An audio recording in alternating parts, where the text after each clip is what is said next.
បងខ្ញុំរៀនហើយតែផ្លូវចិត្តខ្ញុំនៅតែទុនជ្រាយខ្ញុំនៅតែអាណិតគេហើយផ្លេចអាណិតខ្លួនឯងនេះគឺជាសំណួរដែលបងអូនស្រីគាត់បានសួរមកកាន់ខ្ញុំបងប្អូនអ្នកគ្នាក៏ប៉ុន្តែពេលដែលខ្ញុំសួរទៅកាន់គាត់ថាតើគាត់មានពេលឲ្យខ្លួនឯងរយៈពេលកន្លះម៉ោងឬក៏50នាទីទៅ1ម៉ោងអត់ដើម្បីនៅជាមួយខ្លួនឯងអញ្ចឹងបងគាត់ថាគាត់អត់មានពេលគាត់រវល់នឹងការងារហើយគាត់ចង់បានឲ្យខ្លួនឯងមានន័យថាជាមនុស្សដែលមានចិត្តដាច់មានភាពរឹងមាំជាខ្លួនឯងវាថាគាត់ចង់បានអញ្ចឹងចិត្តរបស់គាត់គាត់និយាយចេញមកកាន់ខ្ញុំចាអញ្ចឹងបងប្អូនពេលដែលបងប្អូនអ្នកគ្នារៀនច្បាប់នៃការស្រូបទាញមុនពេលរៀននឹងក្រោយពេលរៀនបងប្អូនអ្នកគ្នាអ្នកខ្លះបងប្អូនអ្នកគ្នានឹងជួបបាត់ពិសោធន៍ខ្លាំងដូចសម្រាប់ខ្ញុំគូខ្ញុំជួបមានន័យថានៅពេលដែលចក្រវាលរុញយើងឲ្យទប់នឹងអញ្ចាំងបែបនេះកាចាហើយយើងប្រកាសណាពេលដែលរុញបែបហ្នឹងហើយយើងមិនអាចអាងអ្នកនេះអាងអ្នកនោះមានន័យថាមានខអាងឬក៏មានលេសបងប្អូនពេលដែលយើងមានន័យថាបងប្អូនសាកសម័យមើលបើយើងគេយកដៃគេយកមកទប់ចំហយើងប្រកាសណាយើងនឹងរើបំរាស់យើងអត់អាចនៅស្ងៀមបានទេអញ្ចឹងដូចគ្នាពេលដែលយើងជួបបាត់ពិសោធន៍របស់ចក្រវាលចាអញ្ចឹងបងប្អូនខ្លះក៏ថាបាត់ពិសោធន៍នៃចក្រវាលក៏ប៉ុន្តែការពិតការគិតរបស់យើងនឹងឯងដែលពីអតីតរយៈពេល20ឆ្នាំហើយ30ឆ្នាំហើយដែលយើងគិតតែយើងអត់ដឹង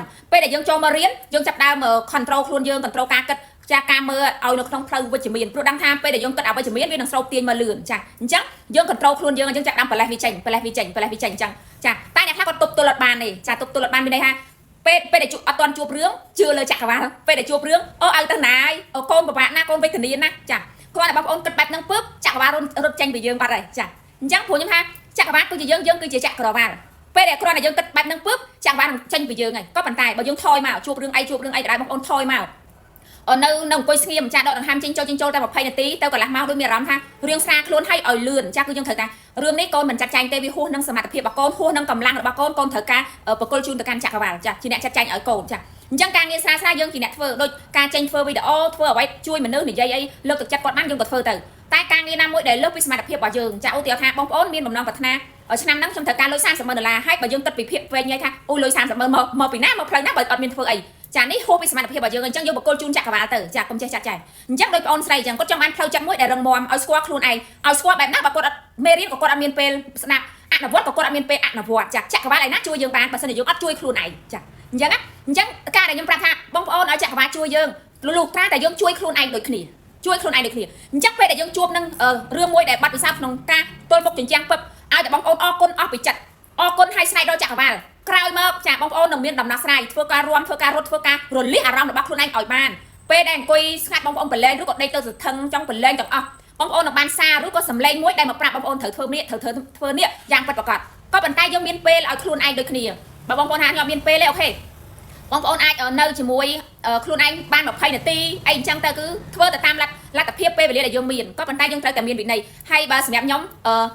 បងប្អូនជាច្រើនគាត់តែងតែនិយាយថាឲ្យនៅមួយខ្លួនឯងឲ្យសមាធិ10នាទី15នាទីសម្រាប់ខ្ញុំនិយាយត្រង់ផ្ទាល់ខ្ញុំអត់ចេះទេបងប្អូនអ្នកគ្នាខ្ញុំអត់មានន័យថាអត់ធ្វើអានឹងបានមានន័យថាពេលអង្គុយតែមួយផ្លែតទៅ20នាទីកន្លះម៉ោងទៅបាត់ណាមានន័យអញ្ចឹងគឺខ្ញុំអត់ចេះធ្វើទេ4-10នាទីអានេះសម្រាប់ខ្ញុំចាបងប្អូនក៏ប៉ុន្តែខ្ញុំបានបង្វឹកខ្លួនឯងដែរចាខ្ញុំបានកែប្រែទម្លាប់ដែលមិនល្អសម្រាប់ខ្ញុំព្រោះខ្ញុំចង់បានជីវិតមួយដែលថ្មីគឺទម្លាប់ចាស់ៗខ្ញុំជំរុះចោលការគិតចាស់ៗខ្ញុំជំរុះចោលទាំងអស់ចេញពីជីវិតរបស់ខ្ញុំព្រោះខ្ញុំដឹងថានៅពេលដែលខ្ញុំគិតបែបណាច្បាប់នៃការស្រូបទាញកម្លាំងនៃការស្រូបទាញវាស្រូបរឿងនឹងចូលមកក្នុងជីវិតអញ្ចឹងពេលដែលយើងដឹងហើយលឺហើយគឺយើងបញ្ជៀសវាចោលយើងគប់វាចេញយើងដកវាចេញយើងបកគលជូនចក្រវាលក៏ប៉ុន្តែបញ្ជាក់ទៀតនៅពេលដែលយើងជាមនុស្សម្នាក់ដែលអាចប្រកល់ជូនចក្រវាលបានតើយើងធ្វើការងារជូនចក្រវាលប៉ុណ្ណាបើយើងថាខ្ញុំរវល់អូខេបើសិនជាបងប្អូនរវល់បងប្អូននឹងរវល់តែបងប្អូនថាចក្រវាលនឹងចាត់ចែងការងារណាមួយដែលស្រួលងាយឲ្យខ្ញុំធ្វើការងារជូនចក្រវាលបានចាអញ្ចឹងបើយើងថាជីវិតយើងលំបាកមករយៈពេល20ឆ្នាំហើយ30ឆ្នាំហើយគ្រាន់តែពង្រឹងផ្លូវចិត្តរបស់ខ្លួនឯងចាយើងតែងតែគិតថាខ្ញុំចូលចិត្តជួយគេខ្ញុំមិនណាត់គេជាងខ្លួនឯងចាអញ្ចឹង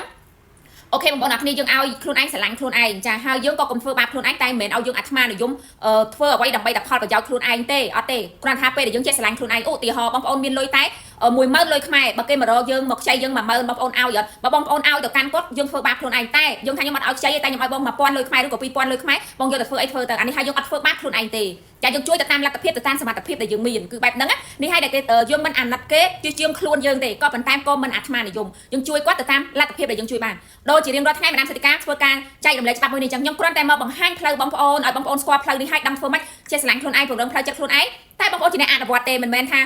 ខ្ញុំទៅជួយបងប្អូនបានទេខ្ញុំទៅប្រោះទឹកធាងឲ្យបងប្អូនខ្លាចជាអ្នកមានខ្លាចជាមហាសេដ្ឋីខ្លាចជាផ្លូវចិត្តរឹងមាំខ្ញុំអត់អាចធ្វើអានឹងបានទេខ្ញុំគ្រាន់តែបង្ហាញផ្លូវថានេះ ផ្លូវនេះធ្វើមិនដើម្បីឲ្យយើងស្គាល់ខ្លួនឯងធ្វើមិនដើម្បីឲ្យផ្លូវចិត្តយើងរឹងមាំយើងទៅយើងមានកម្លាំងក្នុងការដើរបន្តទៅមុខជាមួយនឹងគោលដៅរបស់យើងចាម្នាក់តែងតែមានគោលដៅលើជីវិតរបស់ខ្លួនឯងហើយគឺបែបហ្នឹងបងប្អូនអរគ្នាតែបងប្អូនចូលរៀនហើយស្អីក៏មិនធ្វើបងប្អូនអរគ្នាចារៀនទៅដល់គ្រូលំដាប់ពិភពលោកក៏គ្មានអ្នកណាជួយយើងបានដែរសូម្បីតែព្រះពុទ្ធចាពេលដែលព្រះពុទ្ធត្រាស់ដឹងជាព្រះអរហន្តក៏មិនអាចទៅប្រោះមេដាបៃតាបុត្រឬភរិយាព្រះពុទ្ធបានដែរអត់ទេអញ្ចឹងខ្ញុំក៏ដូចគ្នាខ្ញុំគ្រាន់តែមកបង្ហាញផ្លូវទៅតាមចក្រវាលដែលខ្ញុំសាងបនជូនចក្រវាលតែប៉ុណ្ណោះបងប្អូនអរគ្នាចាអញ្ចឹង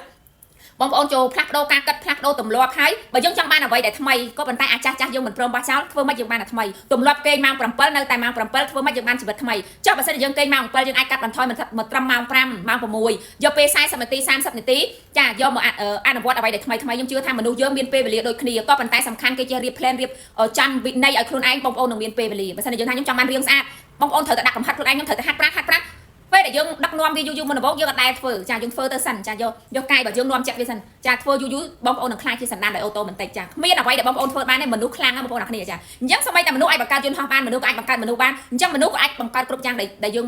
ប្រាថ្នាបានដូចគ្នាឲ្យយើងមានការមោះមុតមានឆន្ទៈមានវិន័យចាមានសេចក្តីព្យាយាមមានការតាំងចិត្តអូហូបានយ៉ាងពិតប្រាកដបងប្អូនអរគ្នាចាអញ្ចឹងคลิปវីដេអូមួយនេះមានប៉ុណ្ណឹងដើម្បីចែករំលែកជូនដល់បងប្អូនអរគ្នា